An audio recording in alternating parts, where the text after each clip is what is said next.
The China in Africa podcast is brought to you in partnership with the Africa-China Reporting Project at Wits University in Johannesburg. The ACRP promotes balanced, considered reporting on China-Africa relations through training programs held throughout the year.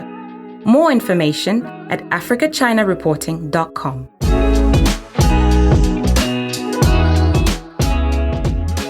Hello and welcome to another edition of the China in Africa podcast, a proud member of the Sinica Podcast Network. I'm Eric Olander, and as always, I'm joined by China Global South's managing editor, Cobus van Staden, who joins us from Berlin. For the next 3 months, you'll be with us from Berlin. A very good afternoon to you, Cobus. Good afternoon. Cobus, just a quick reminder to everybody, this is your first week in Berlin. What are you doing there? I'm working with a German research institution on a project that looks at comparing Chinese and EU offerings to Africa in relation to green energy transition. Okay, because a lot of our subscribers this week sent some emails saying, because you wrote greetings from Berlin, and everybody's like, what the F is he doing in Berlin? So this is great that you're there. So we're going to get updates from you from Berlin and really try and tap in a little bit more to the Europe, China, Africa dialogue that's going on development, on climate change, on so many of the geopolitical issues, and really want to take advantage of your time in Germany. This week, what we're going to do is we're going to talk about railroads. Now, okay, everybody, don't get turned off by that. It's not a boring subject. The fact is, you cannot understand the China-Africa story unless you understand the critical role that railroads played in the development of the China-Africa narrative, but also to this day. And let me just run you through some news that's come up in just the past few weeks, which will give you a flavor of why this is so important. Earlier this month, the Ghanaian government announced that it finally reached a deal with the Australian mining giant Rio Tinto and a consortium of Chinese state-owned enterprises to build a massive 600-kilometer railway from the huge iron ore mines at Simandou to the Morbaya port on the Atlantic coast. Just to give you a sense of how big this project is, there's going to be 235 bridges that will be built as part of this railway. And it's running through a whole bunch of mountains, and so it's going to require massive tunneling. One of the tunnels they're going to build for this railway is 11 kilometers long. Just imagine the complexity and the cost of doing that. Then over in Nigeria, we learned that Nigerian taxpayers are shelling out, get this, $50 million a year to repay a $500 million China Exim Bank loan that was taken out to build the Abuja Light Rail. Okay, that is great. Lagos has a Chinese financed light rail. Addis Ababa has one, and Egypt's new capital is also getting one. So Chinese light rails are quite popular in Africa, but here's the problem with the Abuja one. It never happened. The construction stopped 3 years ago as the pandemic was getting underway, and it never started up again. And here's the catch.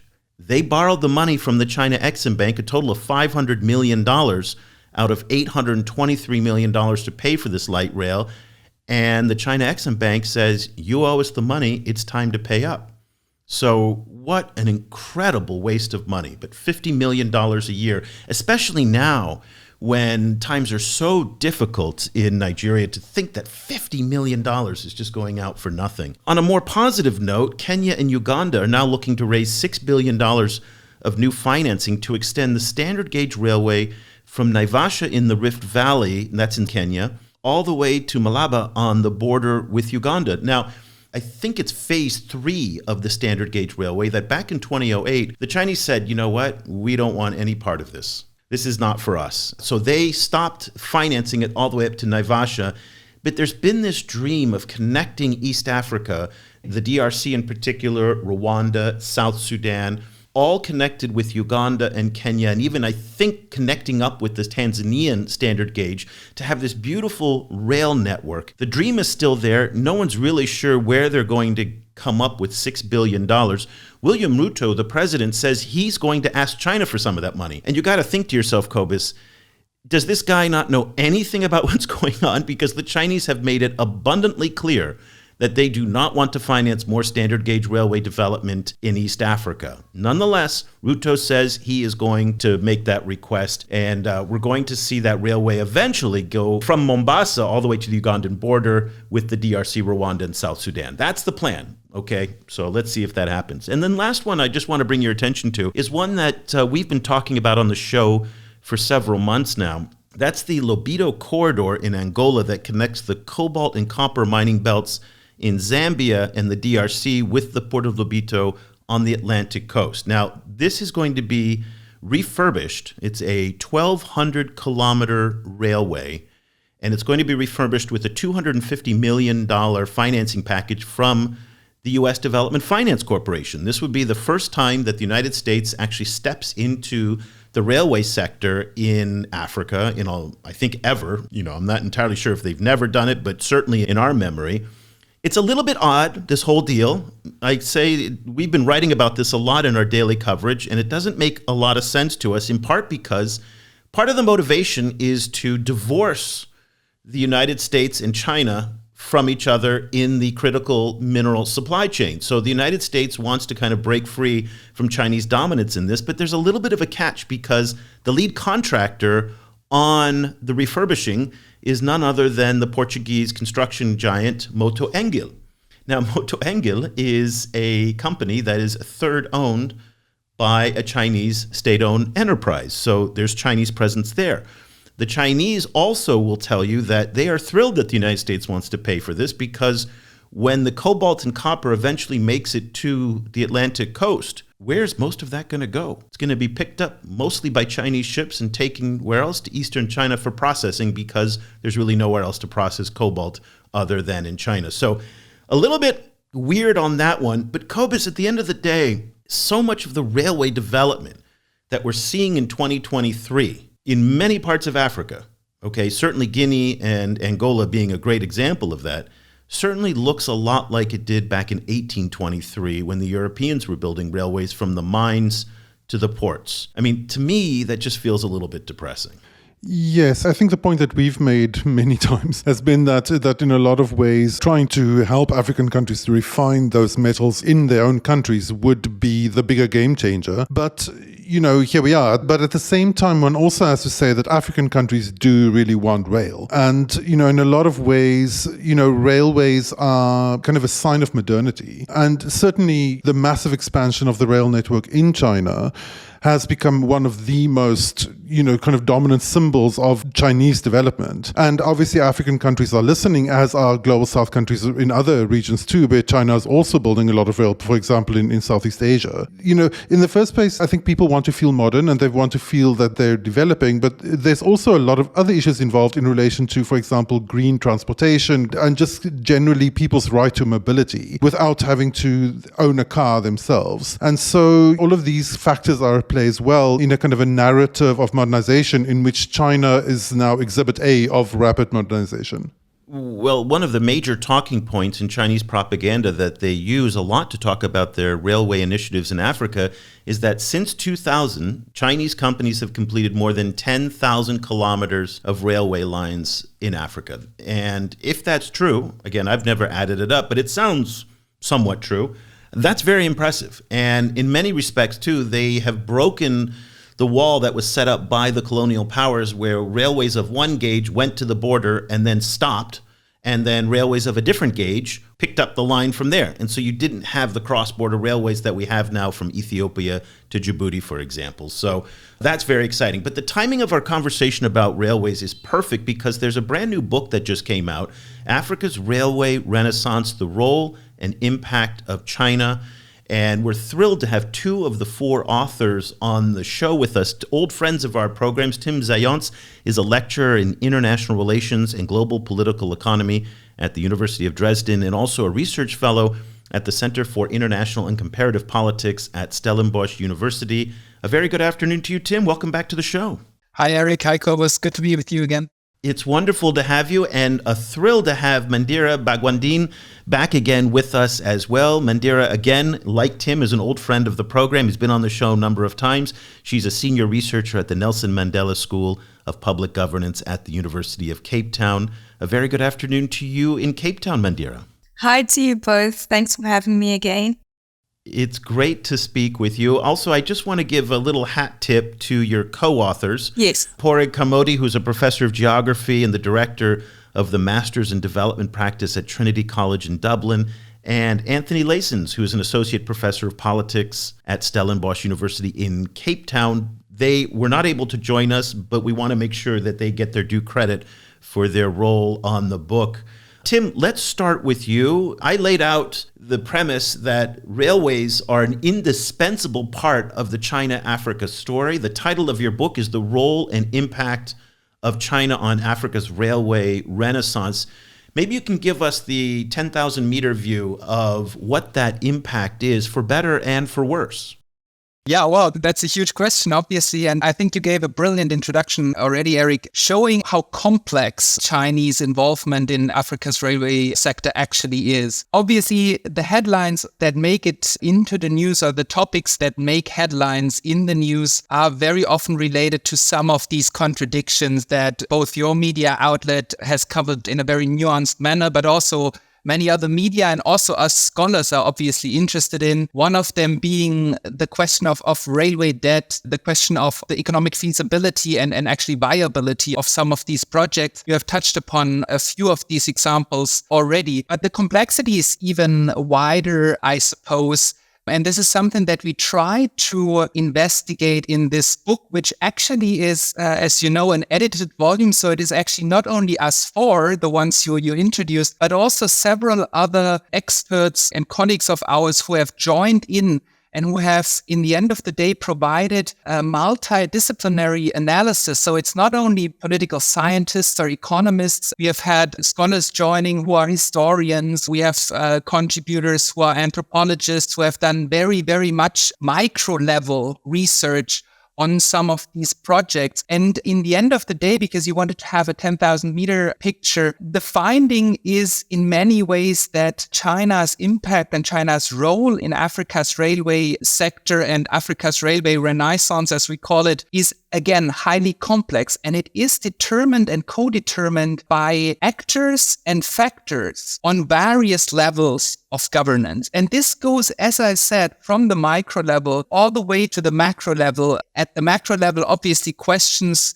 arise about the sustainability of that you have mentioned already. But then also the question, and Cobus and you both have pointed to that, the question to what extent actually a railway project can trigger, whether and to what extent they can trigger spillover effects into other economic sectors. It was very interesting to listen to President Xi's speech at the BRICS summit now last week. It was interesting to hear that he mentioned, to my knowledge, for the first time, stating something to the effect that so-called developing countries, not least certain countries in Africa, actually want industrialization much more than infrastructure. This is new music, let's say, and this points to the wider macroeconomic question of how infrastructure development, of which railway infrastructure is obviously a key element in terms of transporting bulk cargo, connecting centers of consumption and production such as mines, you have mentioned it, with ports. To what extent such large-scale infrastructure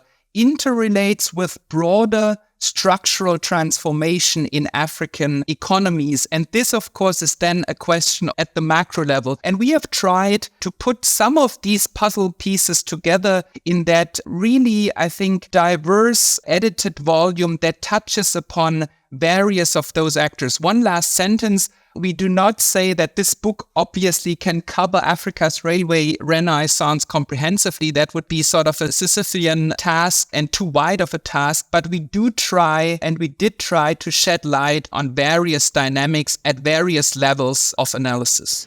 Mandira, in the wider kind of history of Chinese railway provision in Africa, there seems to be kind of two perspectives coming around the role of African governments. On the one hand, there's a lot of kind of railway plans and development plans and kind of big ambitions being articulated by various African governments. And then at the same time, there's a lot of narratives of government dysfunction or not kind of paying enough attention to the contracts or not enforcing the projects, as in the case in Nigeria that Eric mentioned. So I was wondering how you looked at the role of African governments in this project and where the issue of African agency lands for you.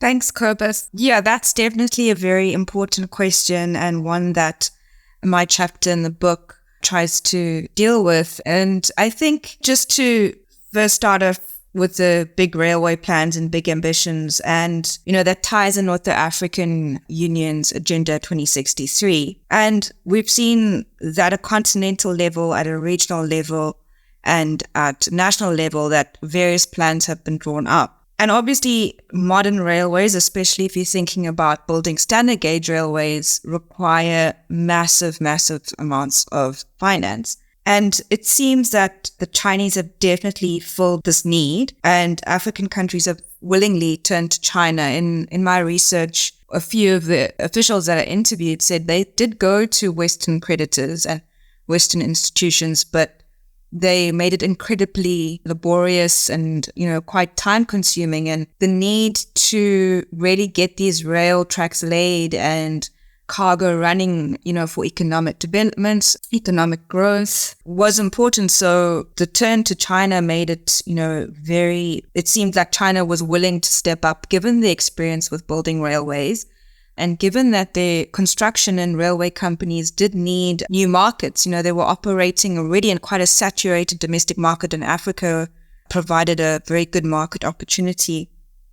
And so they kind of, filled this role of helping develop big railway plans. Like Eric mentioned, the cross-border railway between Ethiopia and Djibouti. And these railways, especially when they were started, when the construction was occurring, there was a lot of hype around them about being symbols of economic prosperity and modernity. And there was, I think, a lot of African countries were really kind of riding this wave of viewing these as railways to facilitate regional integration and spur economic development. But at the same time, when we reflect on, the processes of how these railways were built, kind of governance and decision-making around it, I've especially focused on the Kenyan case. I think that, there's a lot of controversy surrounding this. In my opinion, I feel especially on the African side or the Kenyan side, they'd kind of dropped the ball a bit on, really ensuring the feasibility of the project,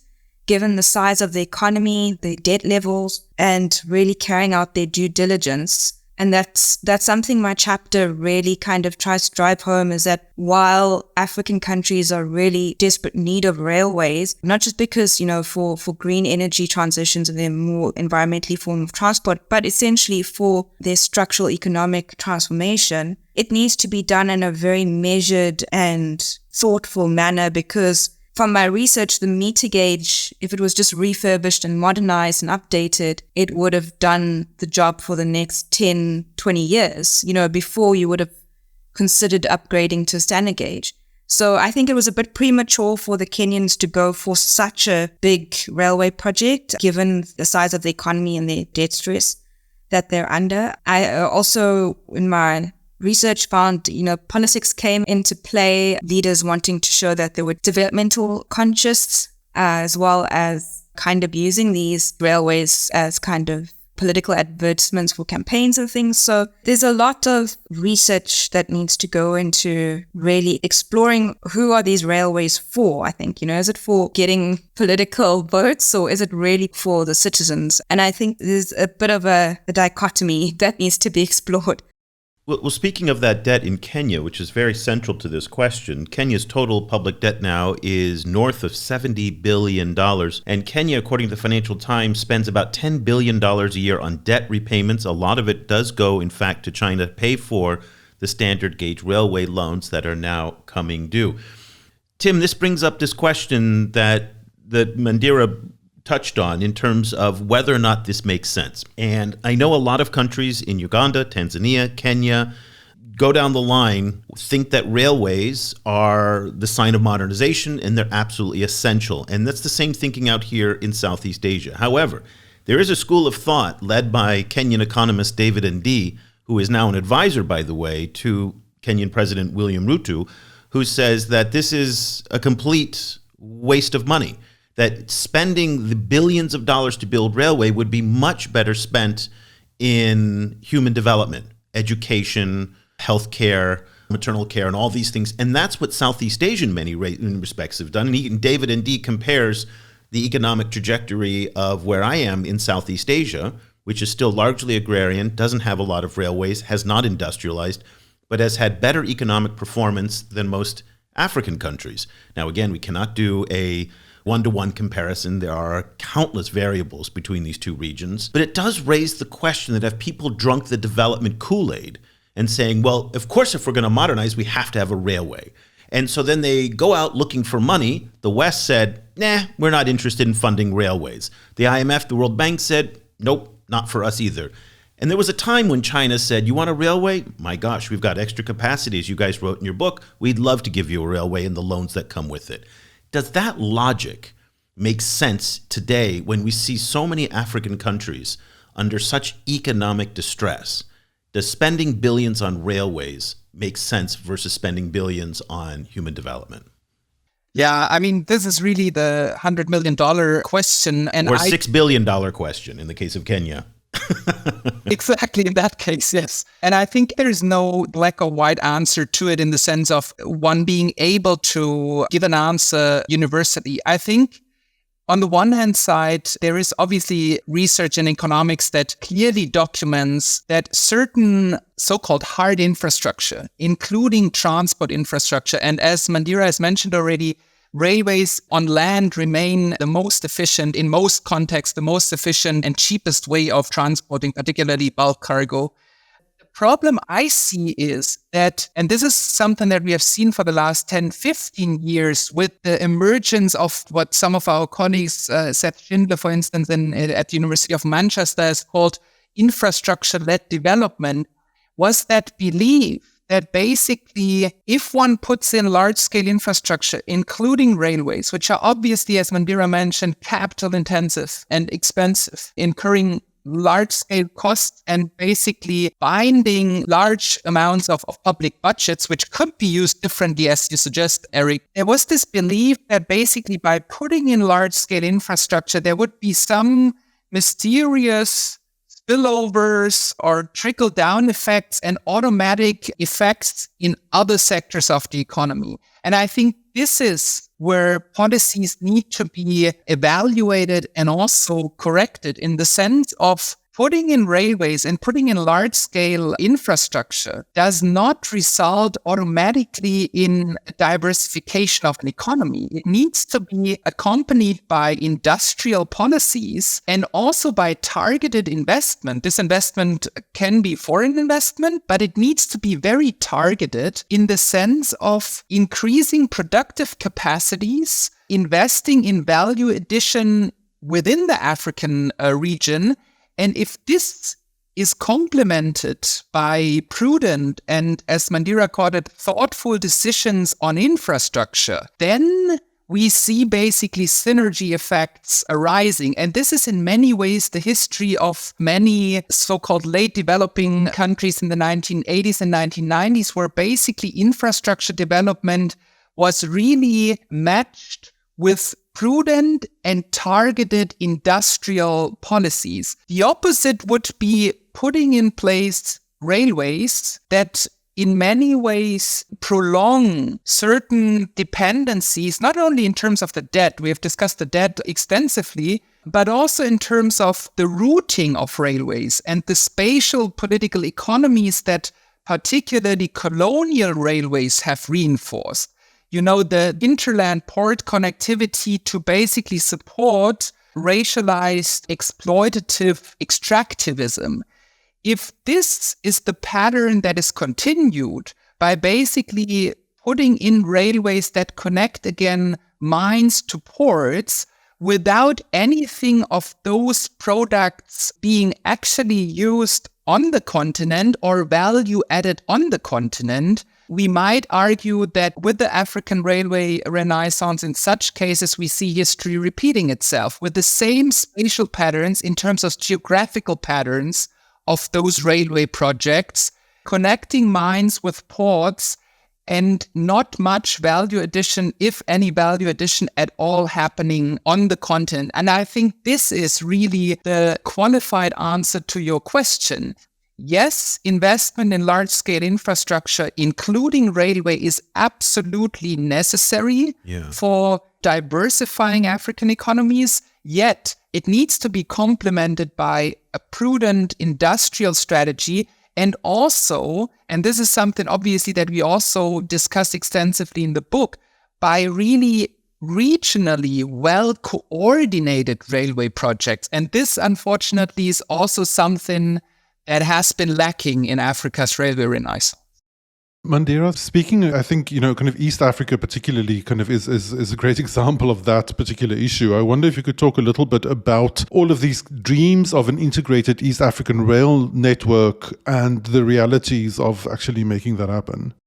Yes, Cobus, that's been on the table for, I think, over a decade now, to, really connect the East African communities through a common railway network. Kenya seems to be pioneering that, completing the Mombasa-Naivasha network. And it also, as we mentioned, needs to connect to Uganda, Rwanda, Burundi, and the DRC. And then eventually the Tanzanian railway would feed into that and make one kind of looping kind of network and connect also up with the Ethiopian Djibouti line. I think one is, there's definitely that ambition, and you can see that the EAC, especially on paper with various documents that it's produced, has quite a vision to make this happen. But again, it comes down to financing. It comes down to political will to get these projects started. And I think each country is, at different levels of development and kind of economic development. So it seems that it's going to be kind of a patchwork approach. And I think Uganda is waiting for the Kenyan railway to get to the border. Once it sees okay, the project's really reaching us, I think Uganda will kick into action and get funders on board to build its section. So I think it's still there. The dream is still there. And I think they will still be working towards it, but it's just a matter of if, when, and how, I think, are the main questions. Well, let me push you a little bit on this, Mandira, because this is the key issue. Everybody talks about this, but where is the money going to come from? These are multi-billion-dollar projects for countries that simply don't have the capacity to carry that kind of debt. So if that's the case, private investors are not going to come in. These are not profitable ventures. And by the way, just one very quick point, just to follow up on what Tim pointed out in terms of the economic impact. Never listen to anybody from Europe or the United States lecture Africans about the profitability of railroads. Last year, the German government subsidized their railway by 18 billion euros. SNCF in France never makes any money. Amtrak in the United States, Lord knows, is just a hot mess and doesn't make any money. So the fact that these railways are not profitable by themselves is not as Tim pointed out, that's not a disqualifying factor. And again, ignore that criticism that comes from other countries. And even the Chinese, their railways aren't profitable either. Only I think the Japanese are profitable. But let's get to the bottom line here. They have the dream. Who's going to finance it? They can't take out commercial loans. The World Bank and IMF, the new World Bank president has said he's not really that into the major large-scale infrastructure. He wants to finance green stuff. So where does the money come from in reality? Eric, I think you right in what you're saying. They have to be sold as bankable projects. We've had blunders now with the Kenyan railway and the whole debacle around the debt and corruption around that. So I think they'd have to try and really make the financial case for the projects to be bankable. I mean, as it hasn't deterred, like you mentioned, the US and other actors, the Turkish coming in, also actors from the Middle East coming in to fund railways. So it might not be one creditor, but maybe a host or a group of creditors funding a project. And I do think that the Ethiopia-Djibouti railway is starting to really, show some positive signs after a rocky start. So I think if the projects show bankability and they're backed up by thorough feasibility studies and due diligence, I think that, funders could come together, maybe not one funder, specifically China funding a railway network, but possibly a group coming together to fund the railway. And I do, 100% agree that African economies or governments, they don't have the financial chest to provide subsidies. for these railways. So they do have to show some profitability, and that's going to be tricky to get investors. If you allow me to add there, I think your question is really spot on and very important. And we do see, or we have seen examples, and I guess Tanzania is the best case in point, where a rather pragmatic approach towards railway financiers, but also construction firms, has worked quite well. As you know, the first 3 phases were built by a consortium of this Turkish company and a Portuguese company. And now we have phase 4 and 5 with, again, Chinese construction firms involved.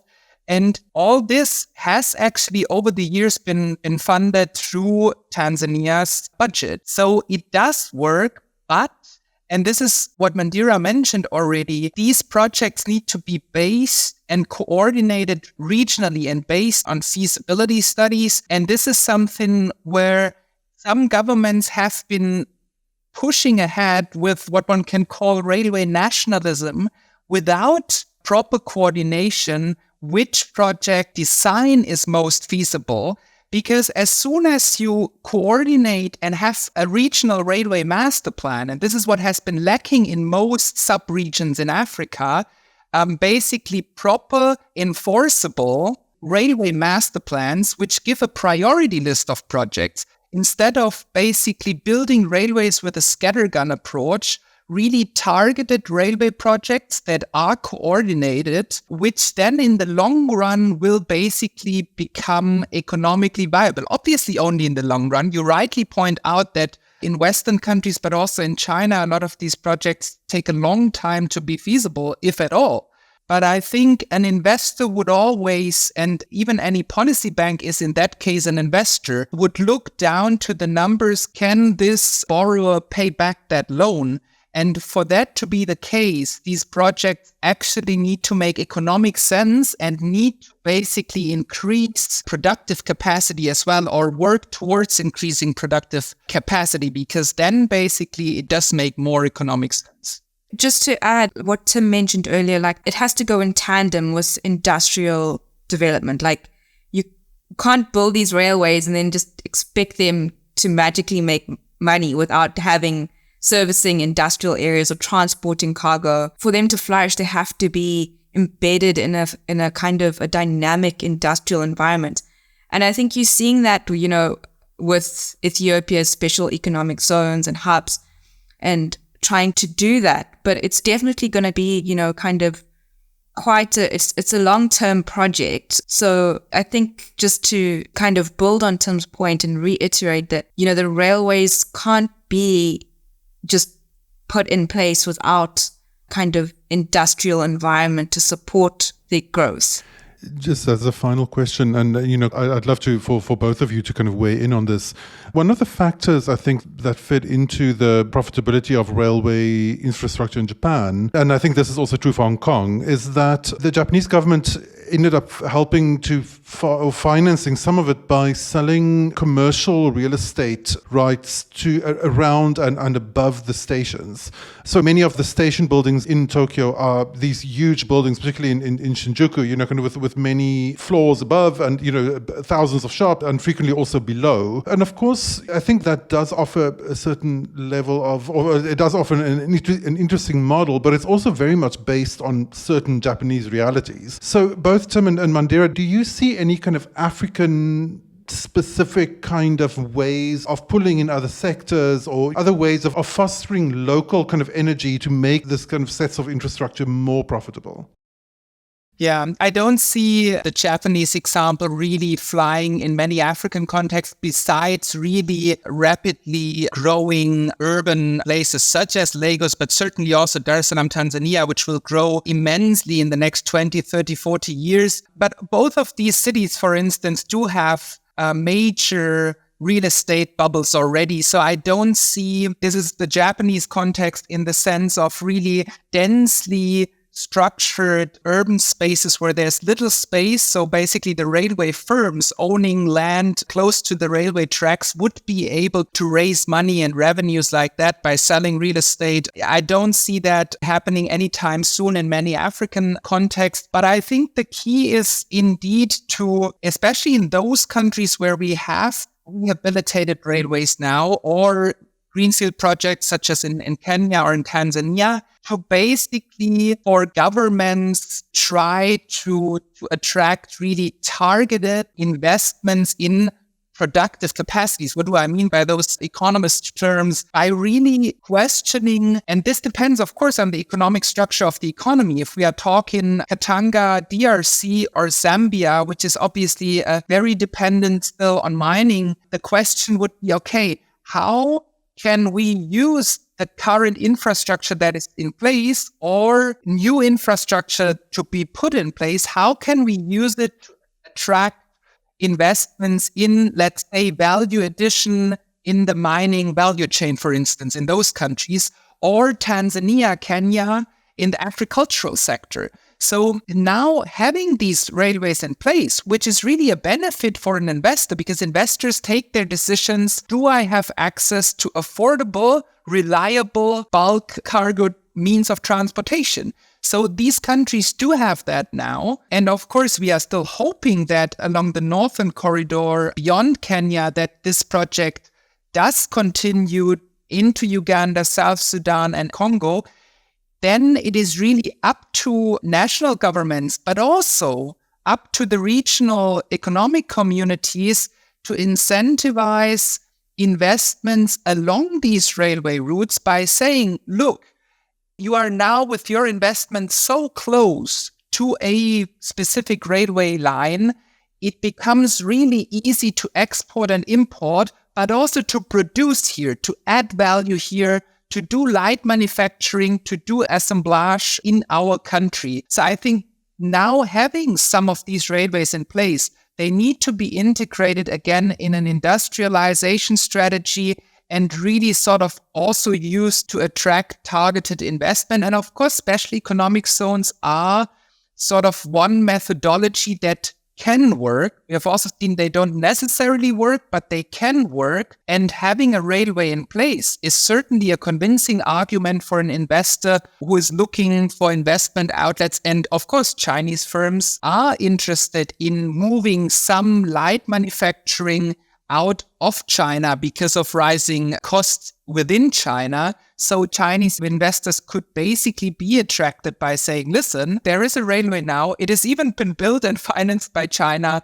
Please come and invest along or close to the railway track. And Mandira, we're going to give you the last word.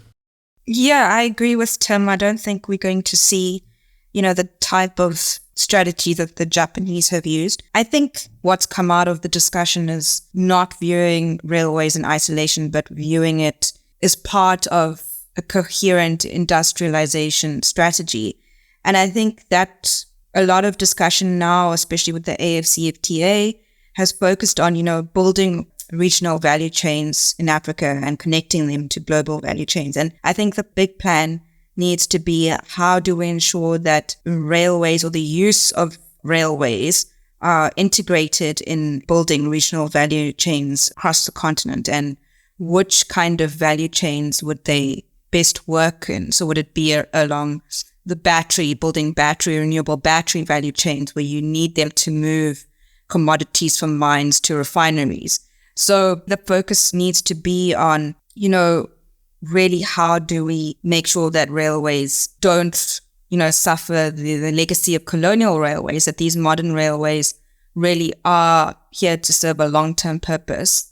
And I think one thing we shouldn't confuse or should not be confused with is there's this focus on, really using high-end technology or top technology that demonstrates modernization. And I think that comes with the ambition to kind of leapfrog or kind of accelerate economic development and industrialization. But I think the railway's function and how well it performs really comes down to it being efficiently governed or managed and effectively run. So we also need to pay attention to, once these railways are done, is like, how do we ensure they're that they are maintained, well organized, and really do serve their purpose with driving industrialization on the continent.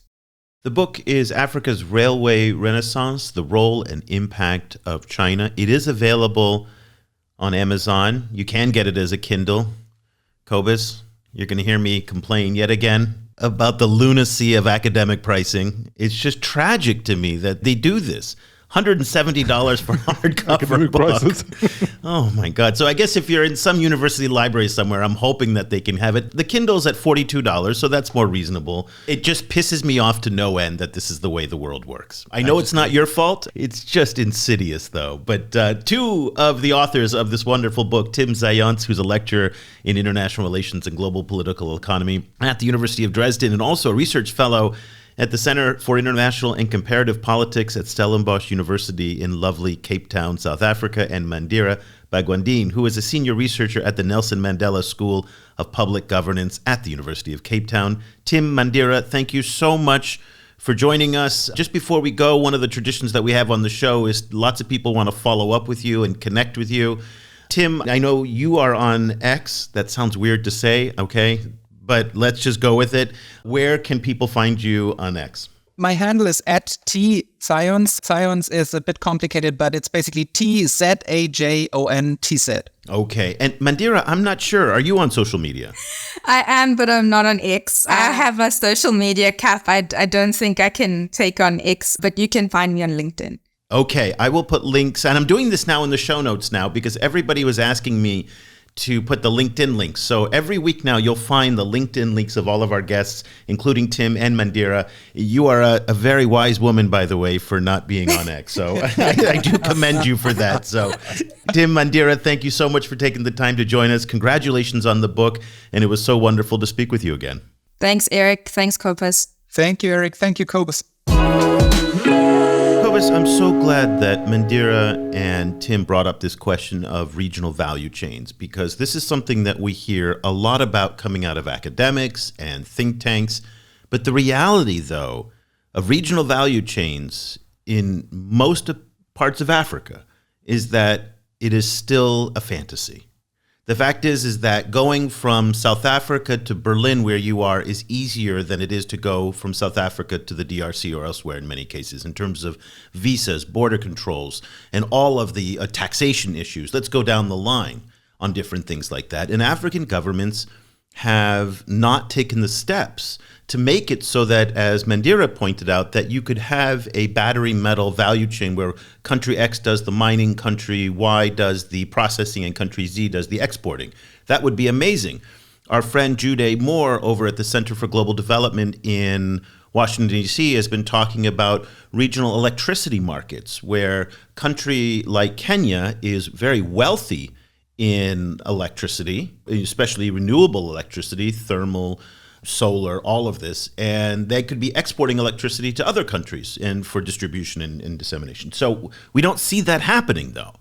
And we don't see the coordination at the regional level to facilitate trade. Yes, the AFCFTA, the African Continental Free Trade Area, is now in effect, but I don't think the reality has changed that much compared to when it wasn't in effect. So what's your take on this question of the regional value chains, the reality versus the hope? I think there's a tension, I think, that characterizes a lot of African development issues between big regional and continental ideas of how things could be, and then the role of individual states and individual politicians within those states as gatekeepers. And frequently, what you frequently find in many African countries is that, you know, the way that people end up exercising their own authority and getting a little cut for themselves is by obstructing larger plans. You know, kind of, so it's frequently like there is this big, large plan kind of happening either at a regional level or continental level or even on a national level. And then frequently, like a lower level person is the kind of blockage there, you know, kind of because they need to be pulled into it in some kind of way, and they're looking working out for themselves. And that logic is unfortunately very difficult to dislodge. I think Africa has had a lot more problems with trying to make that work than, for example, I think the Southeast Asian countries. And I think one of the issues is these cultural and historical kind of barriers that run through the continent that divide regions because of historical legacies, because of colonial legacies particularly, that then make it harder for them to actually work together. Yeah, so here in Southeast Asia, vehicles are made in Thailand, sold in Vietnam at almost no tariff to move those across the border in any of the ASEAN countries. And so that actually adds an enormous amount of efficiencies in terms of the intra-ASEAN trade, which again is the hope of the AFCFTA, that the barriers to trade internally within Africa will come down, the cost of trade will come down and whatnot. But back to railways, one of the problems in places like Nigeria is that the difficulty of moving goods from point A to point B adds enormous costs to the production. So food, any kind of product for manufacturing and whatnot. And so it's one of the reasons why in such poor countries, you see incredibly high prices for things. And you think to yourself, how can it be this expensive when the cost of living is so cheap? It's because of the inefficiencies and the ability to transport things in the logistics question. So that's one of the rationales behind why we need railways and we need roads, and the infrastructure that the Chinese have been building over the past 20 years is so vital, is because it lowers the cost of production and therefore the cost of goods and ultimately benefits the society writ large. So I think when we talk about the value of logistics and railways too often in the West, and I'd be interested to hear what the gossip is in Berlin when they talk about these things, they focus on the debt, but they don't focus on the benefits, which is lowering the cost of goods and the ability to move things cheaper, more effectively, and more efficiently than what's done today. And I think that's an important part of the discourse that's often missing. I think so. I mean, there was this famous study, I can't remember who did it, but it's a really often cited study where they found that shipping a car from, I think, Tokyo to Kenya is cheaper than getting that same car from Kenya to Nigeria. And, so it's a massive issue. We were touching on the profitability of the railway projects themselves. And I think it's also important to take into account that profitability seen narrowly is one issue, but then the kind of knock-on effects of having those systems in place, there's where the real value in them lie. And I think one example in Africa where you can really kind of see that happening already is in Johannesburg, where the Gautrain kind of light rail system, which connects the airport to different parts of the city and runs kind of north-south, not as far south as it needs to be to connect to Soweto, but still runs from the kind of north through the kind of financial district to the center of Johannesburg. You now do see that the city is building around those hubs. You can see that,